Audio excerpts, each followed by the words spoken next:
जय माता दी दोस्तों। वर्ल्ड बेस्ट मैजिक में आपका हार्दिक स्वागत है। कैसे हैं आप सब, ये बताने के लिए कमेंट बॉक्स में जय माता दी जरूर लिखें। दोस्तों, आज हम बात करेंगे बच बारस व्रत यानी गोवत्स द्वादशी के बारे में कि बच बारस व्रत का क्या महत्व होता है और इस व्रत के क्या नियम होते हैं और इस दिन आपको क्या खाना चाहिए और क्या नहीं खाना चाहिए और बच बारस व्रत की पूजन सामग्री की पूरी लिस्ट क्या है। साथ ही हम आपको इस वीडियो में बताएंगे बच बारस व्रत की संपूर्ण पूजा विधि और उद्यापन विधि क्या है। इन सभी जानकारी के लिए अंत तक इस वीडियो के साथ बने रहें। और वीडियो शुरू करने से पहले आपसे रिक्वेस्ट है कि अगर आपने हमारा YouTube channel world best magic subscribe नहीं किया है तो जल्दी से सब्सक्राइब कर लें। तो आइए शुरू करते हैं। दोस्तों, जन्माष्टमी के 4 दिन बाद बच बारस का त्यौहार मनाया जाता है। भाद्रपद माह के कृष्ण पक्ष की द्वादशी को बच बारस का पर्व मनाया जाता है। इसे गोवत्स द्वादशी, वत्स द्वादशी, बच दुआ के नाम से भी जाना जाता है। इस दिन महिलाएं बच बारस का व्रत रखती हैं। यह व्रत सुहागन महिलाएं पुत्र प्राप्ति और पुत्र की मंगल कामना के लिए तथा परिवार की खुशहाली के लिए करती हैं। इस दिन गाय और बछड़े का पूजन किया जाता है। बछ यानी बछड़ा यानी गाय के छोटे बच्चे को कहते हैं। गोवत्स का मतलब भी गाय का बच्चा ही होता है। आपको बता दें कि भगवान कृष्ण को गाय व बछड़ा बहुत ही प्रिय थे।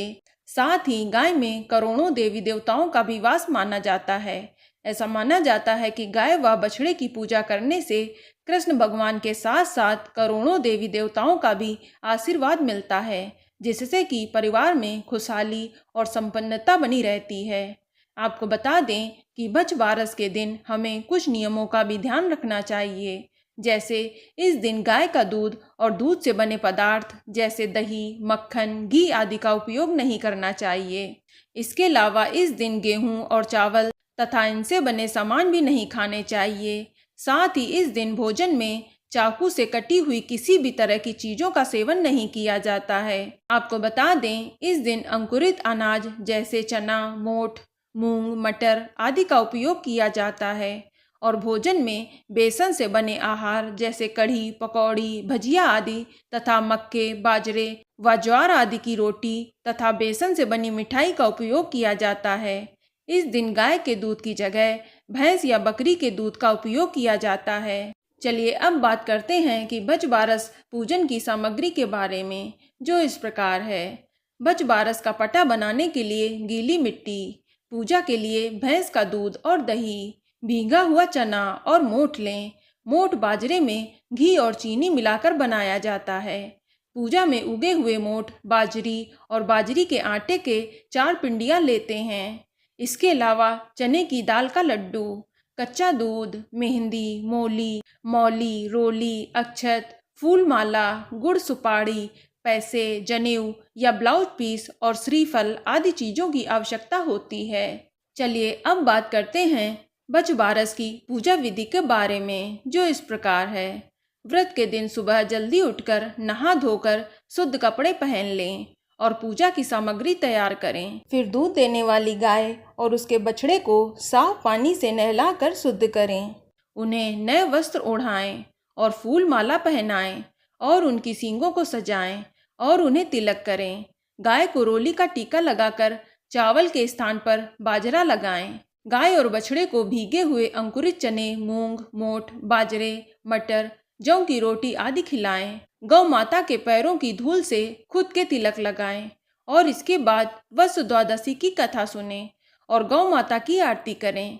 यदि आपके घर में खुद की गाय नहीं है तो आप दूसरे के यहाँ जाकर भी गाय और बछड़े की पूजा कर सकते हैं। अगर ये भी संभव नहीं हो तो आप गीली मिट्टी से या आटे से गाय और बछड़े की आकृति बनाकर उनकी भी पूजा कर सकते हैं। कुछ लोग सुबह आटे से गाय और बछड़े की आकृति बनाकर पूजा करते हैं, या आप बच बारस के चित्र या कैलेंडर की भी पूजा कर सकते हैं।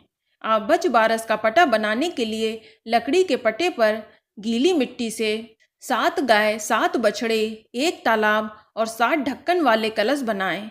इसके बाद एक परात को पटरे के नीचे रखकर तालाब में 7 बार लोटे से कच्चा दूध मिला हुआ जल चढ़ाएं। गाय और बछड़े को हल्दी का टीका लगाएं। फिर सभी सामग्री चढ़ाकर पूजा करें। फिर दक्षिणा चढ़ाएं। इसके बाद स्वयं को तिलक करते हैं। इसके बाद घर के सभी उम्र के बच्चों को और ए मारा हंसराज बचराज कहकर पूजन स्थल पर आमंत्रित करते हैं। पूजन के समय बच्चे भी माँ का पल्लू थामकर पूजन थाल से लड्डू उठाकर और चरण स्पर्श कर आशीर्वाद प्राप्त करते हैं। इस प्रकार गाय और बछड़े की पूजा करने के बाद महिलाएं अपने पुत्र को तिलक लगाकर उसे लड्डू खिलाने के बाद नारियल देकर उसकी लंबी उम्र और कुशलता की कामना करते हुए आशीर्वाद देती हैं। और शाम को गाय चारा खाकर जब वापस आती है तब फिर से उसका पूजन धूप दीप चंदन और नैवेद्य आदि से करें। इसके बाद बच बारस की कहानी सुने। ध्यान रखें कि कहानी सुनते समय अपने हाथ में बाजरे के दाने और मोठ ले लें। फिर बड़े बुजुर्गों के पांव छूकर उनका आशीर्वाद लें। इस दिन मोठ या बाजरा का दान करना बेहद शुभ माना गया है और सास को बायना देकर उनका आशीर्वाद भी जरूर लें। बायने के लिए आप एक कटोरी में भीगा हुआ चना, मोठ, बाजरा और रुपया रखें। शाम की पूजा के बाद आप भोजन ग्रहण कर सकते हैं। आपको बता दें कि पूजा के बाद बच बारस पट्टे को धूप में रख दें और जब उसकी मिट्टी सूख जाए तो उसे किसी नदी या तालाब में विसर्जित कर दें तथा पट्टे का सामान मालिन आदि को दे दें। आपको बता दें कि बच बारस के व्रत का उद्यापन करते समय इसी प्रकार का भोजन बनाना चाहिए और इसी तरह पूजा करनी चाहिए। और उद्यापन में 12 स्त्रियां, 2 चांद सूरज की और 1 साठिया, इन सबको भी यही भोजन कराया जाता है। शास्त्रों के अनुसार इस दिन गाय की सेवा करने से, उसे हरा चारा खिलाने से परिवार में माँ लक्ष्मी की कृपा बनी रहती है तथा परिवार में किसी की भी अकाल मृत्यु की संभावना नहीं रहती है। आपको बता दें कि जिस साल लड़का हो या जिस साल लड़के की शादी हो उस साल बच बारस का उद्यापन किया जाता है। सारी पूजा हर साल की तरह ही की जाती है। सिर्फ थाली में 1.25 सेर भीगे हुए मोठ बाजरा की तरह कुद्दी करें। 2-2 मुट्ठी मोई का यानी बाजरे के आटे घी चीनी मिलाकर पानी से गूंथ लें और 2-2 टुकड़े खीरे की तरह गुड्डी पर रखें। उसके ऊपर 1 तियल यानी 2 साड़ियाँ और ब्लाउज पीस रखें और साथ में रुपया रखकर हाथ फेर कर सास के पैर छूकर उन्हें दे दें। इस तरह बच बारस का उद्यापन पूरा किया जाता है और इस दिन दान करने का भी विशेष महत्व है। इस दिन आप ब्राह्मण को अन्न, वस्त्र और पैसों का दान अवश्य करें। तो दोस्तों, बच बारस का व्रत करने से पुत्र की कामना एवं पुत्र की दीर्घायु और उन्नति तथा परिवार में खुशहाली आती है। तो दोस्तों, यह जानकारी आपको अच्छी लगी तो कमेंट में जय माता दी जरूर लिखें और अगर आपका कोई सवाल हो तो उसे कमेंट बॉक्स में अवश्य पूछ लें और इस वीडियो को लाइक करें, शेयर करें और साथ ही साथ चैनल को सब्सक्राइब करें। धन्यवाद।